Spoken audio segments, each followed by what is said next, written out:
Чоң рахмат, урматтуу төрага. Айбек Жапаровдун оюна кошулам, туура. Мыйзамдарга кайтарыш керек, бирок бир нерсени кошуп коелу. Тышкы иштер министрлиги сунуштап аткан мыйзамдын 6-7 пунктунда биздин комитеттин укуктарын кесип атасыңар. Силерге кандай ким укук берди андай укукту? Эмне үчүн биздин комитеттен силер талкуулабай туруп эле өзүңөрчө чече берсиңиздер керек экен? Эмне тышкы иштер министрлиги өзүнчө бир ханство түзүп атасыңар?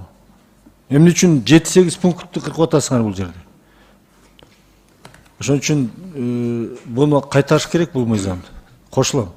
Мен сунушту колдойм.